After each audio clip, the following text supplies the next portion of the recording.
and the adventure enters a new phase.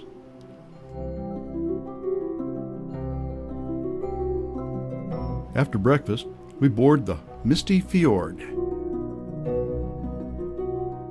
We pull away from the dock in Ketchikan, and Captain Dale takes us out into the Tongass Narrows.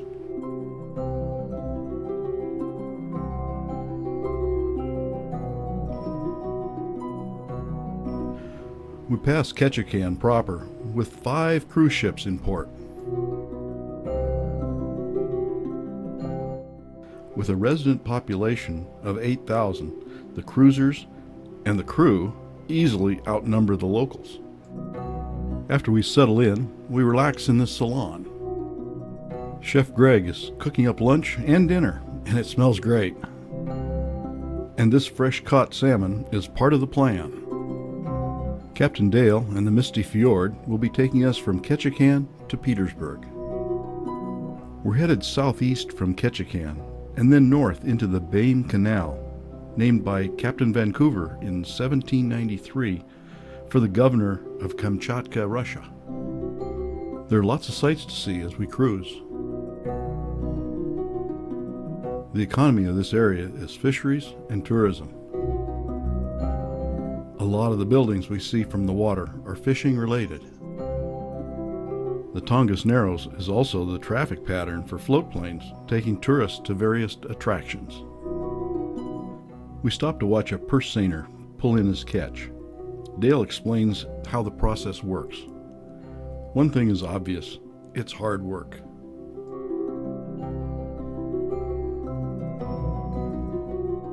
We're entering the Misty Fjords National Monument. It's clear how it got its name. A strange island stands out in the center of the channel.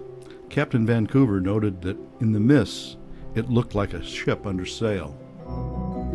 He named it New Eddystone Rock after another hazard to navigation near Plymouth, England.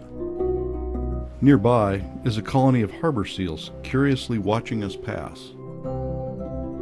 We turn into Rudyerd Bay, one of the largest and deepest of the Misty Fjords.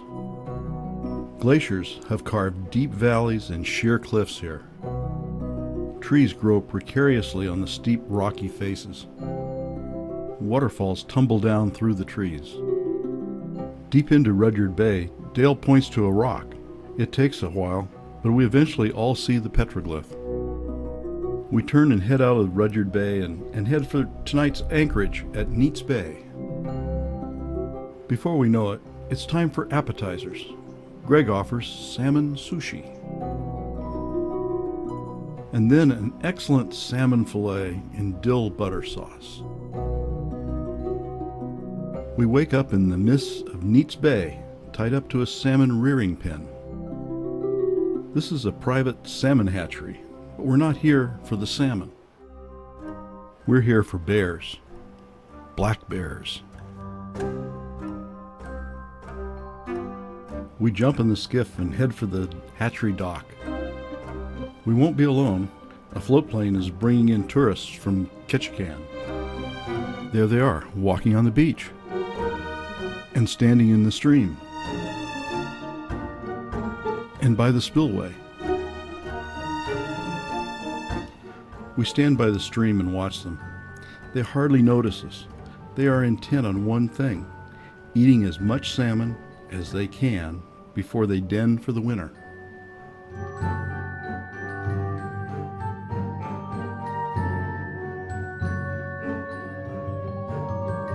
We spend the rest of the morning taking bear pictures.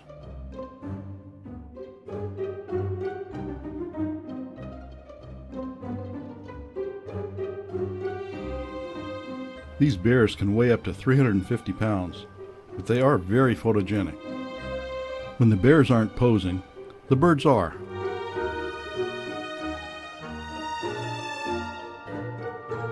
The birds are here for the fish too, especially any scraps left by the bears, who are not the tidiest of eaters. The small beady eyes are deceiving. Bears have good eyesight and hearing, but excellent sense of smell. Black bears measure 60 inches from nose to tail. Their claws are not retractable and about 1.5 inches long. There are over 100,000 black bears in Alaska, and they're widely distributed up to the Arctic Circle.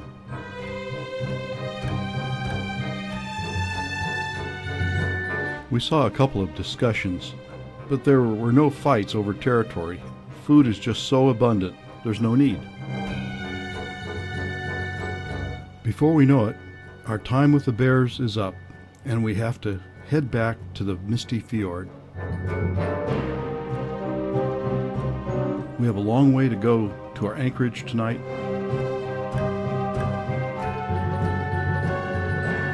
We wake up this morning in Wrangell.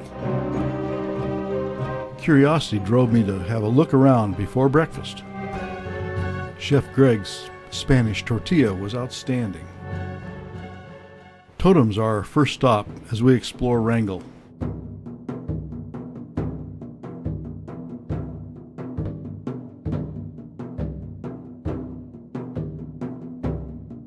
The clan house on Chief Shake's Island was rebuilt and rededicated in May 2013. The lumber is all hand-hewn red cedar. The totem poles on the site were all taken down for restoration. This provides an opportunity to get close up.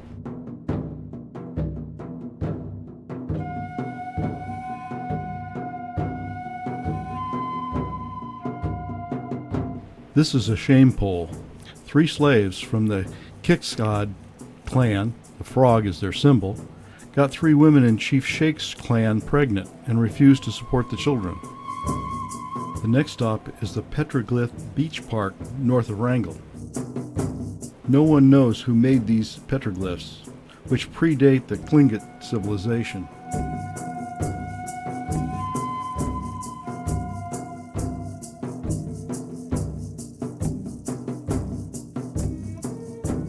Then it's back to the Misty Fjord for lunch and to get ready for our next adventure.